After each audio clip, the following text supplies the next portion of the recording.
Anteriormente em Liga da Justiça Espetacular, a Liga da Justiça Internacional foi dissolvida pela ONU.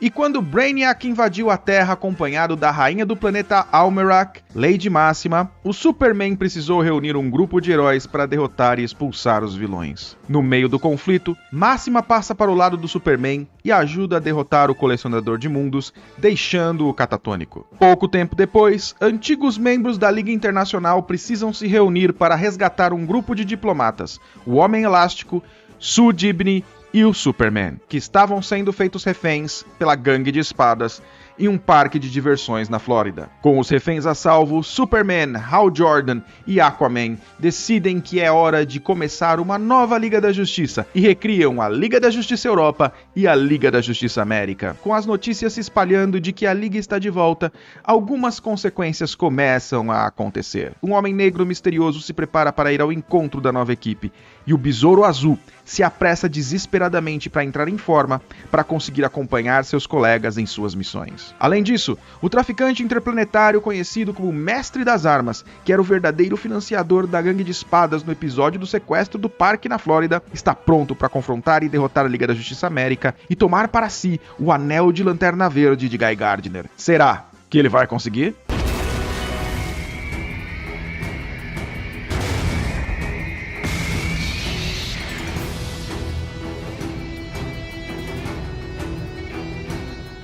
Fala galera, beleza? Arnaldo aqui de novo. Guy Gardner está feliz com o retorno da Liga da Justiça América. Sem os antigos líderes Batman e Caçador de Marte na equipe, ele está determinado a tomar a frente como membro mais poderoso, qualificado e experiente para ser o manda-chuva dessa vez. E caso alguém discorde, ele também está disposto a literalmente brigar pela posição. Em meio às suas divagações, Guy percebe que o Gladiador Dourado e o Besouro Azul chegaram na caverna no veículo voador de Ted Kord, conhecido como o Inseto. O Gladiador reclama que aquela caverna não é o melhor quartel-general para uma super equipe da importância da Liga da Justiça América. Gardner exige a atenção dos recém-chegados como o novo líder deles, e Ted e Michael questionam quem o elegeu e o que acontece se eles quiserem o cargo. Guy diz que, nesse caso, terá que matá-los. E uma voz vinda da entrada da caverna diz que duelos de morte são o meio mais adequado para se escolher líderes, e que quando o combate entre eles três terminar, ela derrotará o vencedor. Sim,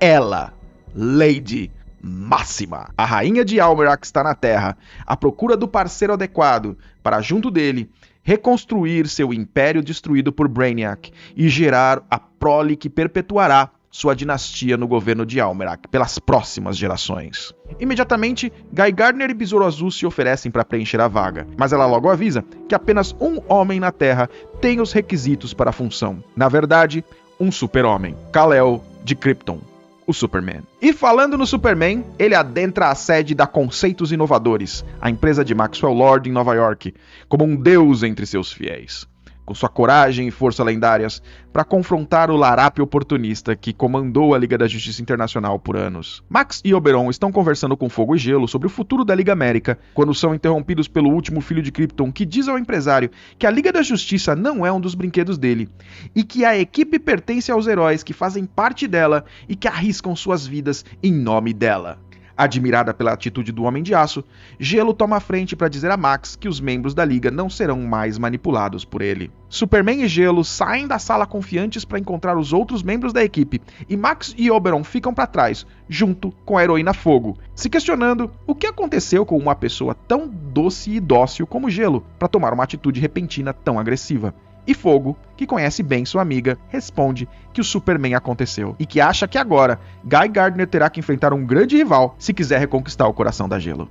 Enquanto Fogo sai da sala, Max jura a Oberon que isso não vai ficar assim e que ele vai fazer algo tão grande que até o Superman vai implorar para tê-lo de volta na Liga. No iate do Mestre das Armas, ele se prepara para fazer sua exibição de captura do item encomendado para seu cliente Dominion. Ele invoca suas armas de sua caverna dimensional por simples comandos de voz e se veste para a caçada. Na caverna onde a Liga se reúne, Ted ainda tenta convencer Máxima a aceitá-lo como seu parceiro, quando Guy ouve um zumbido e logo é nocauteado pelo Mestre das Armas, que invade o local. Máxima contra-ataca psiquicamente, dizendo que os clientes dele vão ficar desapontados, pois quem ataca os que estão com Máxima atacam a própria Máxima. O vilão fica assustado, porque não contava com a presença da soberana de Almerac, e bate em retirada. Guy Gardner levanta, mas mal começa a vomitar suas bravatas, e o mestre das armas já está de volta, usando um elmo esqueloriano, que protege contra ataques psíquicos. Ele rapidamente derruba o gladiador dourado, com uma lâmina capaz de cortar qualquer substância e forma de energia,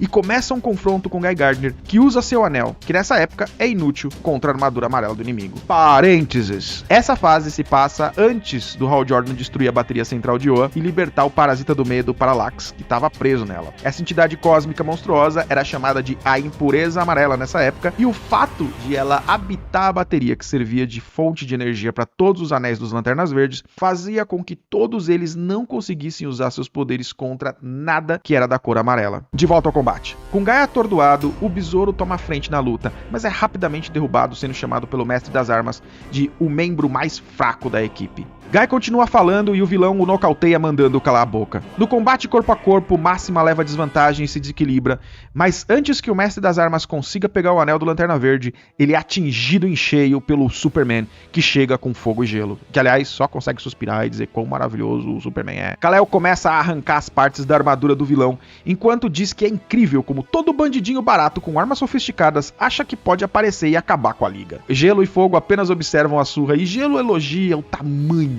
e a força do Superman, maravilhada. Enquanto Fogo ironiza dizendo que talvez a equipe devesse mudar de nome de Liga da Justiça América para Liga da Justiça Superman. O mestre das armas está indignado por ter sido chamado de vilão barato pelo Superman e usa um item de teletransporte para arrancar o Homem de Aço dessa dimensão e, consequentemente, do meio do caminho do seu objetivo. Percebendo que o Superman está fora de combate, Fogo ataca, mas é derrubada por uma rede bloqueadora de energia que apaga as chamas dela.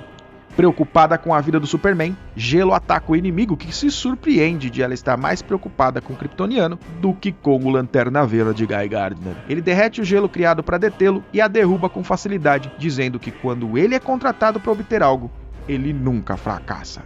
Convicto de sua vitória, o mestre das armas está prestes a pegar o anel de Lanterna Verde, mas é interrompido mais uma vez. Minha Nossa Senhora da Interrupção. Pensa num homem interrompido. Como é que chama mesmo? É Man Interrupting, né? Mas dessa vez é um homem desconhecido flutuante. Um negro vestido de branco. Diferente da Rainha Ruiva de Almerac, que é famosa em toda a galáxia, a figura que acaba de surgir na caverna não está nos arquivos do Mestre das Armas. Ele tenta atingi-lo com uma pistola qualquer, mas o homem misterioso fica invisível e intangível imediatamente antes de ser atingido pelo tiro. O vilão começa a se desesperar diante da falta de informações sobre seu novo inimigo. Ele simplesmente não sabe que arma usar. A figura flutuante reaparece e exige que o Mestre das Armas entregue o anel que ele acabou de pegar. Confuso, o vilão pergunta quem é aquela criatura, que responde que seu nome é Bloodwind e que sua magia permite que ele absorva as energias plasmáticas dos mortos. Pense num super-herói legal. Bloodwind ataca o Mestre das Armas com uma rajada óptica criada a partir da fúria incandescente das almas que queimam no inferno. O traficante de armas interplanetário percebe que está diante de um feiticeiro e que não está disposto a ficar ali para ser saco de pancada de alguém que pode ser simplesmente um mágico de festa infantil. Não depois de todo o esforço que ele colocou nessa operação. Ele então desaparece da caverna, levando consigo todos os membros da Liga da Justiça América e a Máxima, inclusive, deixando apenas sua lâmina e Bloodwind para trás. O que ele não sabe é que isso é suficiente para o feiticeiro começar o trabalho dele. No iate, o Dominion está impaciente, pois o Mestre das Armas ainda não voltou com sua encomenda e parece ter simplesmente desaparecido com ela e com toda a Liga da Justiça América. Kiki, a assistente do traficante de armas, diz que é provável que ele esteja apenas arrogantemente se divertindo, torturando suas vítimas em alguma de suas dimensões antes de matar cada uma delas. Parece que é algo que ele faz com uma certa frequência. Em outra dimensão, Superman, Gladiador Dourado, Gelo, Besouro Azul, Fogo, Máxima e Guy Gardner estão sentados em uma mesa, estáticos, enquanto o Mestre das Armas faz seu monólogo de vilão. Eu adoro fazer um monólogo de vilão. O que faz a vida valer a pena? Dinheiro? Poder? Não. É o desafio de adquirir as duas coisas. O desafio, a vitória, o jogo. É isso que importa. Então ele desafia o Besouro Azul, o único herói ali capaz de responder a um jogo com altas apostas. um jogo de vida ou morte, o que ele chama de o jogo supremo. O Besouro quer saber por que ele é o único ali capaz de responder, e por que os amigos dele não se mexem. O Mestre das Armas responde que eles estão em um vácuo infinito, e que naquela dimensão apenas aqueles que ele autoriza podem se mover. O Besouro tenta atacar o Mestre, mas ele logo ordena que Ted se sente de novo, o que o herói faz imediatamente sem nenhum livre-arbítrio, provando ser verdadeira a regra que o vilão explicou antes. O Mestre das Armas explica, então, todas as regras do jogo proposto. O prêmio da partida é o Anel de Lanterna Verde de Guy Gardner, um dos itens mais raros e poderosos da existência. Há um tabuleiro em cima da mesa com peças idênticas a cada um dos heróis presentes ali. Ao colocar uma das peças num quadrado perigoso, a pessoa que corresponde a ela será transportada a uma dimensão hostil, na qual ela provavelmente vai morrer. Mas se a peça for colocada num quadrado de liberdade, a pessoa por ela representada será devolvida à caverna de onde foi tirada. Contudo, não há como saber qual quadrado é perigoso e qual é de liberdade. Não tem a ver com a cor, por exemplo. É um jogo de pura sorte. Ou melhor, um jogo de azar. O Besouro Azul diz que esse é o jogo mais idiota do qual ele já ouviu falar e que essa é a proposta mais imbecil que ele já recebeu na vida e que ele não vai participar dessa estupidez. O Mestre das Armas então pega a peça que representa gelo e diz pro Besouro observar o que acontece enquanto ele a coloca num quadrado perigoso. Gelo começa a desaparecer e ressurge num mundo de chamas e lavas, exatamente um lugar onde os poderes dela são praticamente inúteis. O traficante lamenta que a pobrezinha merecia uma chance que o Besouro negou a ela ao se recusar a jogar. E Ted imediatamente retira a peça de gelo do tabuleiro, mas é tarde demais. Ela não será trazida de volta, uma vez que a jogada já foi executada. Se Ted Kord, o Besouro Azul, continuar a se recusar a assumir a responsabilidade e o risco da sua posição, a nova Liga da Justiça América vai acabar antes mesmo de começar. Mesmo desconfiado de que existam apenas quadrados perigosos e nenhum de liberdade, o Besouro decide jogar, e jogar rápido, para salvar a gelo daquele mundo de lava, e coloca o Superman no mesmo quadrado dela.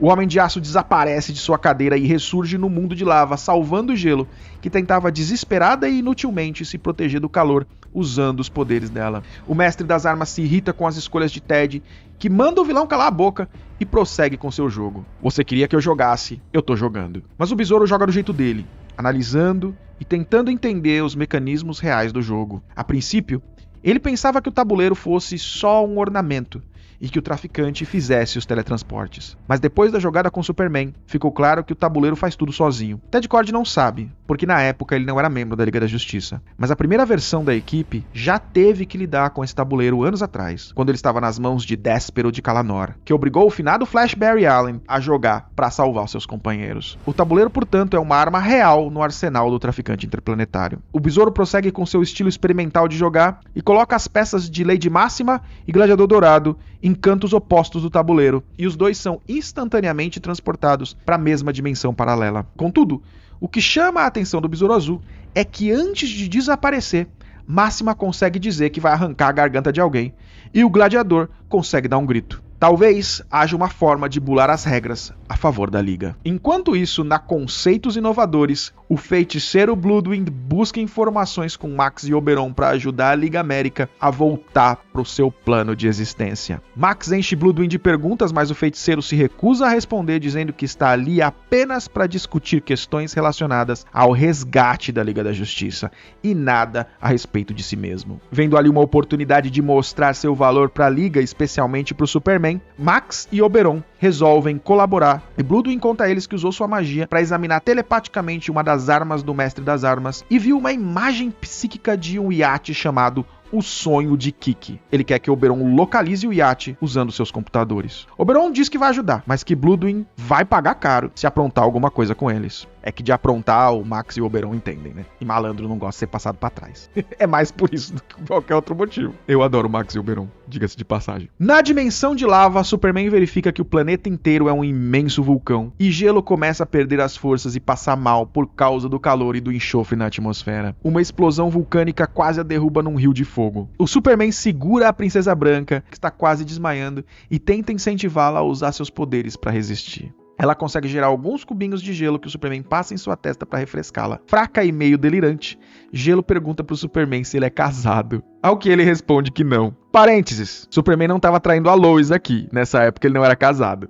Em seguida, ela pede que ele a chame pelo seu nome de verdade, Tora, e não mais por seu codinome. Num outro planeta de uma outra dimensão, a Rainha Ruiva caminha por um deserto rochoso, indignada pelo tratamento desrespeitoso que os terráqueos dão a ela. Subitamente, uma criatura monstruosa de pedra surge e ataca, mas o pretenso ídolo das multidões, o Gladiador Dourado, aparece para protegê-la. Mas a Senhora de Almerac não precisa de proteção. Ela afasta o Michael e dá a ele em seguida uma demonstração de seu grande poder, abrindo um rombo enorme no monstro. O gladiador sugere fazer uma massagem nas costas dela para relaxar, já que ela teve um dia difícil até agora. E ela sai voando tentando se livrar do assédio dele. Mas ele, sem entender a indireta, voa atrás dela, tagarelando como sempre. De volta à sala do jogo, o mestre das armas se diverte experimentando o anel de lanterna verde retirado de Guy Gardner, e o besouro pergunta a ele o que ele quer de fato, pois não é possível que ele tenha se esforçado tanto só para conseguir fazer um show de luzes com aquele anel. O vilão responde que o objetivo dele é simplesmente ganhar muito dinheiro, que seu negócio é vender armas para diversas raças do universo e que dessa vez ele vai ganhar absurdos vendendo um anel de lanterna verde para os Dominions. Ted fica preocupado porque os Dominions já tentaram invadir a Terra antes e foi necessária a união de todos os heróis do planeta e alguns de fora do planeta para impedir esses malditos. Se eles tiverem um anel de lanterna verde, nada mais vai segurar eles. O mestre das armas diz que não se importa, porque ele é um negociante, não é pessoal, são apenas negócios. E se a Terra precisar, ele vai ficar feliz em vender armas para ela se defender dos Dominions quando eles atacarem de novo. Mas agora o jogo precisa continuar, pois as peças de fogo e Guy Gardner ainda não foram movidas. Ted está prestes a fazer a jogada decisiva e conta que Guy seja esperto o suficiente para aproveitar a oportunidade. Ele lentamente move a peça de Gardner, colocando-a entre dois quadrados. Isso dá ao Lanterna Verde tempo suficiente para chamar seu anel de volta da mão do mestre das armas e contra-atacá-lo. Guy e o besouro vão pra cima do traficante, que, no susto, esquece que tem uma armadura amarela invulnerável ao anel verde e foge daquela dimensão. O vilão retorna com um canhão enorme e atira em Guy, que se defende com um construto girado pelo anel. O mestre das armas percebe que aquele conflito não vale a pena naquele momento e decide fugir de vez para lutar outro dia. O besouro lembra o Lanterna que eles precisam resgatar os membros da Liga perdidos em outros mundos. Mas quando Guy vê o Superman carregando a Gelo, ou melhor, a Tora no colo, o homem surta e jura que vai matar, esfolar e trucidar o Homem de Aço, como se ele pudesse. Ted pede para Gardner manter o foco e usar seu anel para escanear o tabuleiro e decifrar energias residuais que possam levá-los ao planeta onde Superman, Gelo, Máxima e Gladiador estão presos. E o anel faz isso com uma rapidez impressionante. Ainda liderando com sagacidade, Ted diz a Guy que é melhor eles correrem rápido para esses planetas, porque vai saber o que o Superman e a Gelo estão aprontando sozinhos num mundo deserto, né? Esbaforido, o mestre das armas retorna ao seu iate, onde é esculachado pelo cliente Dominion que espera por ele há horas e ainda está sem sua encomenda. O alienígena avisa o traficante que vai contar aos outros Dominions e a toda a galáxia sobre o fracasso vergonhoso que acabou de presenciar. Mas antes que possa terminar seu discurso, o ser amarelo é incinerado pelo mestre das armas, que não está disposto a perder seu negócio bilionário por causa de um único cliente insatisfeito. Enquanto Kiki lamenta ter que limpar a nojeira causada no iate pela gosma em que o Dominion foi transformado, o mestre das armas ouve um barulho se aproximando. Bloodwind, o feiticeiro, os encontrou e ele exige que a Liga da Justiça América seja libertada imediatamente. Diante da recusa do vilão em atender às exigências, Bloodwind sacode o iate com a força invocada dos espíritos, mas antes que possa pegar o mestre das armas, o vilão agarra sua assistente e se teleporta com ela para longe dali, prometendo um dia voltar para se vingar do feiticeiro. Na tela do computador do iate, Guy Gardner, que a essa altura junto com o Besouro Azul já reuniu todos os heróis espalhados pelas outras dimensões, se comunica com Bloodwind e ordena que ele os liberte. Bloodwind não sabe como, e então leva os computadores do barco a conceitos inovadores, onde Oberon os conecta aos teleportadores da antiga Liga Internacional e teleporta Superman, Gelo, Gladiador, Máxima, Besouro, Guy e Fogo de volta à sede da empresa de Maxwell Lord. Enquanto ainda estão todos reunidos, o empresário comemora a vitória da equipe e anuncia 2 novos membros, Bloodwind e Máxima. O feiticeiro se diz honrado, mas a rainha diz que ficará apenas enquanto for interessante para ela, pois ela não faz parte de grupos, ela lidera grupos. Como se já não tivesse surpreendido a todos o suficiente, Max anuncia que, para fechar o dia com chave de ouro, a ONU concordou em financiar um novo edifício que será o quartel-general da nova Liga da Justiça América. Indignado, o Superman lembra a Lord o que disse na última reunião deles. Os membros da Liga tomam as decisões, não o Max. Porém, quando o empresário pergunta à equipe se eles preferem o prédio que ele conseguiu com a ONU ou a caverna da Liga original onde eles estavam reunidos, a maioria prefere o prédio. A minoria que discorda é o Superman e adivinha quem? A Gelo, né? Ou melhor, a Tora. Superman não aceita isso e voa pra longe, deixando pra trás e de propósito o sinalizador da Liga. Será que ele volta? A gente sabe que sim. A pergunta que fica é quando e como. Logo depois, os membros da Liga da Justiça América, com exceção do Superman, são hospedados num hotel de luxo por cortesia de Maxwell Lord, enquanto o QG financiado pela ONU não fica pronto. E Guy decide visitar sua ex-namorada no quarto dela com um buquê de flores. Mas ao entrar, ele percebe que ela está no banho e vê que tem a foto de alguém na cabeceira da cama dela. Ele tem certeza que é a foto dele, mas suas flores murcham imediatamente quando ele vê que é um recorte de jornal noticiando a adesão do Superman à Liga da Justiça. Cabisbaixo, Guy sai do quarto sem deixar suas flores. Que aliás nem dava pra deixar, né? Que eram construtos do anel, enfim. Num outro quarto, Michael e Ted têm mais uma das suas conversas maravilhosas. O gladiador está com fome e o besouro não entende como alguém pode pensar em comida com tudo o que está acontecendo. Michael não entende a razão da preocupação de Ted e Ted diz que Bloodwind é um problema, porque ele sabe demais sobre a Liga e seus membros e eles não sabem absolutamente nada sobre ele. Ele surgiu do nada, é poderoso pra caramba, se recusou a dar mais informações sobre si mesmo e aceitou sem hesitar o convite do Max para se juntar ao time. O Besouro Azul está convencido que Bloodwind está escondendo seu jogo e eles precisam descobrir qual é a dele antes que seja tarde demais. No quarto da Rainha Máxima, ela lamenta não ter servas para auxiliá-la em seu banho e também lamenta a saudade que sente de seu planeta natal devastado por Brainiac. Nesse momento de intimidade, a gente consegue ver que debaixo de toda aquela prepotência imponente, existe uma líder de um povo que sofre em busca da ajuda de estrangeiros. E enquanto ela não consegue a ajuda que eles precisam, ela tem que controlar a ansiedade que aumenta por ela não saber como seu povo está lidando com a ausência de sua soberana legítima. E enquanto Lady Máxima olha para as estrelas pensando em tudo isso, em Almerac, um homem misterioso recebe a notícia de que o conselho foi reunido e finalmente sucumbiu à pressão, nomeando-o o novo senhor legítimo de Almerac. Esse homem comemora, porque depois de tanto tempo, ele finalmente está de volta. Quem será que é esse cara? E quais serão as consequências dessa mudança no governo de Almerac?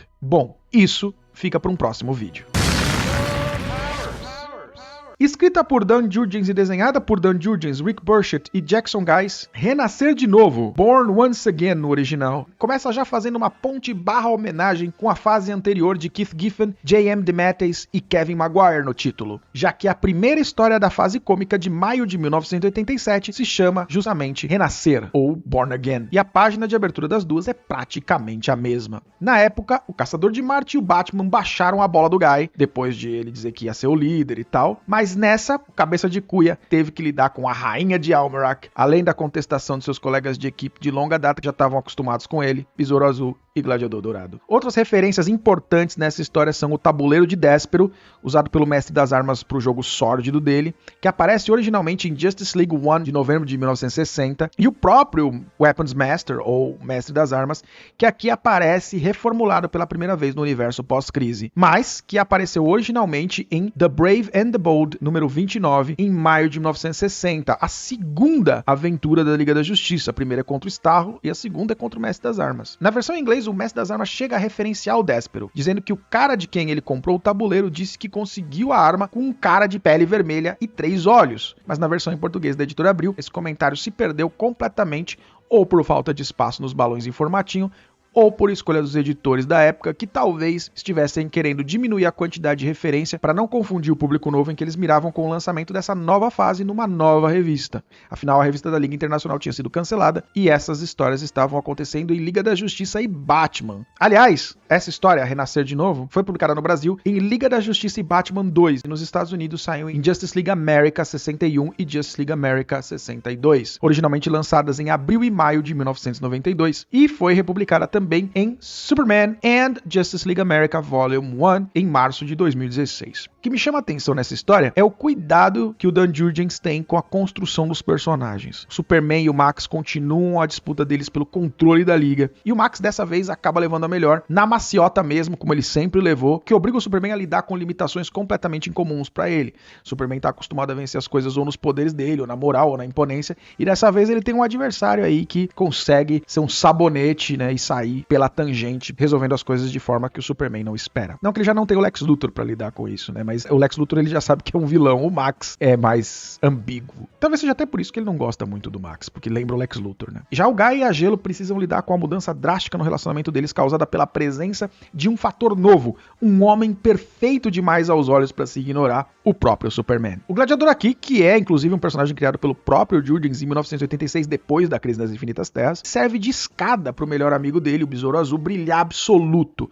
Primeiro como o cara que de fato tem o embate principal com o vilão dessa história, usando só o intelecto, e depois iniciando uma trama ligada ao novo personagem apresentado aí, o mistério de quem realmente é Bloodwind. Aliás, se você sabe quem é o Bloodwind, quais são as intenções, os planos reais dele, ou o que é o Bloodwind, não deixa nos comentários essa informação. Só deixa assim, eu sei quem é o Bloodwind, pra gente não estragar a surpresa nas próximas histórias dos próximos vídeos daqueles que ainda não sabem. Beleza? Se bem que hoje em dia com a internet, com o Google, você pode dar uma googada aí e achar, né? Mas não faça isso. Aproveite a surpresa. E não estraga a surpresa dos outros, por favor. E falando no Bloodwind, o cara já chegou mostrando que é melhor não se meter num combate direto com ele, porque ele tem bala na agulha. Outra coisa legal dessa história é ver a Máxima começando a ser mais aprofundada. Até então, ela era uma antagonista criada pelo Roger Stern e pelo George Pérez em Action Comics 645 de setembro de 1989. Em Pânico nos Céus ela vira casaca, e nessa história aqui, ela começa a se tornar mais uma heroína no estilo Mulher Gato. A Fogo é a personagem menos desenvolvida nessa história, mas a gente consegue perceber a personalidade sarcástica característica dela surgindo aqui e ali durante a história. Trazer o Mestre das Armas reformulado depois de Crise das Infinitas Terras foi uma grande sacada também, e o Jurgens joga alguns elementos do personagem meio aleatoriamente, o que aguça a curiosidade do leitor de saber mais sobre quem é esse cara. Se ele é da Terra, se ele é um alienígena, tipo o Superman e a Máxima, que parece humano, mas não é. Tem um momento na história que ele diz que ele deveria ter conseguido um anel de Lanterna Verde eras atrás. E isso me deixa meio ambíguo, né? Me leva a perguntar se esse cara envelhece como a gente ou se ele vive muito mais tempo. Também a Kiki que anda com ele, ela parece uma assistente, mas o nome do iate onde ele tá é sonho da Kiki, segundo que revela o Bloodwind, né? Então, ela é o quê? Ela é uma namorada? Ela é uma escrava concubina? Tudo isso mostra que o Dan Jurgens muito provavelmente pensou em toda uma história de background para esse personagem e que o tamanho dessas edições aqui não permitiam explorar, mas que poderiam tornar esse cara um vilão tão importante quanto a relevância histórica dele como o segundo vilão que a Liga da Justiça enfrentou na história dela. Infelizmente, apesar de ter aparecido algumas outras vezes, o Mestre das Armas nunca foi desenvolvido pelos roteiristas e editores da DC como ele merece. Afinal de contas, você já tinha ouvido falar dele? E o que você achou dessa história? Liga da Justiça renascer de novo. Conhecia? Não conhecia? Gostou? Não gostou? Deixa aí nos comentários também. E se você gostou desse vídeo, não esquece de deixar o seu like, de comentar para aumentar o engajamento, de se inscrever caso você não seja inscrito e de compartilhar esse vídeo com os seus amigos que gostam de histórias da DC e da Liga da Justiça. Obrigado por ter ficado comigo até aqui. Até o próximo vídeo.